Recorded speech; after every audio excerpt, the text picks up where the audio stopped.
Je ne connais pas vraiment grand-chose. Je viens de... je sais pas trop... la Terre, mais je ne connais pas son numéro de référence.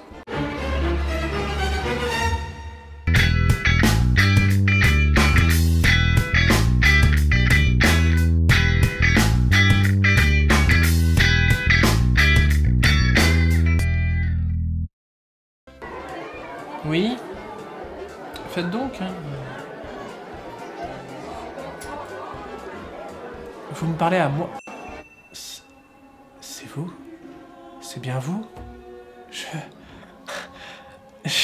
Pardon.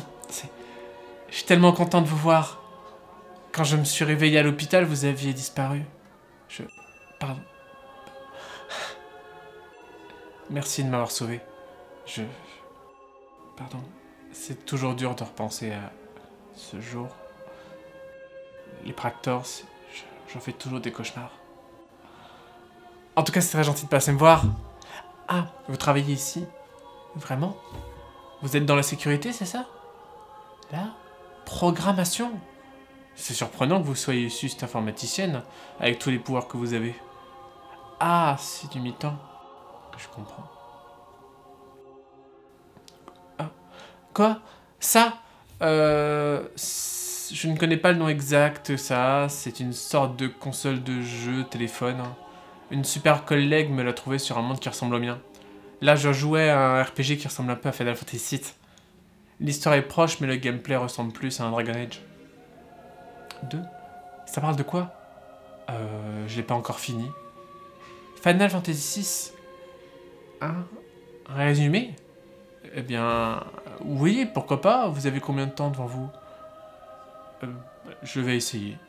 Il y a 1000 ans, 3 dieux décident de se battre pour le contrôle du cosmos. Pour cela, ils transforment des créatures en soldats magiques appelés Esper. Après de nombreuses années, les dieux réalisent que la guerre n'importe rien et se figent en pierre, gardés par leur création, dans une dimension paisible et isolée. Au cours d'une vaste révolution technologique, des centaines d'années plus tard, l'Empire gastalien, cherchant à étendre sa domination, envahit les terres des Esper afin de s'emparer de leur pouvoir. Des années plus tard, 2 soldats impériaux accompagnent une magicienne prisonnière pour attaquer la ville neutre de Marche. Dans une mine, ils rencontrent Veligarmanda, un Esper qui déchaîne une impulsion électrique magique qui tue les 2 soldats et libère la jeune femme de sa couronne d'esclaves. Amnésique, elle se réveille dans la maison d'Arvis avec pour seul souvenir son nom, Terra. Rapidement, elle se remémore quelques trucs, en particulier autour du personnage de Kafka, serviteur fou de l'empereur, le responsable de l'asservissement de la jeune femme. Arrive Locke, un membre de la rébellion contre l'Empire. Il part avec Terra pour la mettre en sécurité. Ils se rendent au château Figaro, où le roi, un allié secret, les cache de Kafka, qui a incendié le lieu. Les 3 protagonistes décident de rejoindre la cachette de la rébellion. En chemin, le frère jumeau du roi, adepte des arts martiaux, rejoint l'équipe. Les héros déduisent que la puissance de l'Empire provient de la redécouverte de la magie. Pour en apprendre plus, ils décident de retourner à Narche pour interroger Veligarmanda, mais le groupe est séparé en 3. De nouveaux équipiers rejoignent nos héros, et nous assistons à un massacre de la part de Kafka. Tout le monde se retrouve à Narche. Les retrouvailles avec l'Esper transforment Terra, qui disparaît. Le groupe voyage vers Zozo, où il la retrouve inconsciente. Terra est soignée par l'Esper Ramu, et elle en apprend plus sur les êtres magiques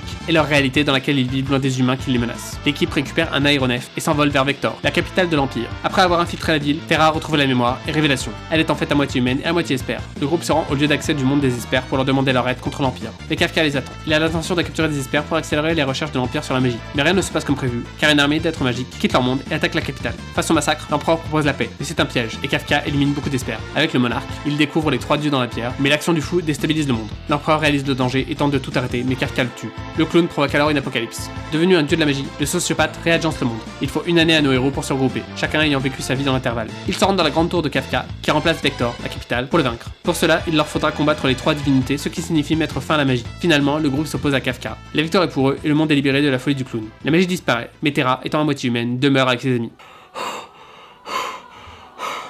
J'ai un peu simplifié, mais les grandes lignes sont là. C'est pas mon Final Fantasy préféré, mais il est cool quand même. Vous partez? Bien sûr. Par contre, je peux vous poser une question. Comment vous vous appelez? Mab? Juste Mab. C'est cool. Oui. À une prochaine. Au revoir.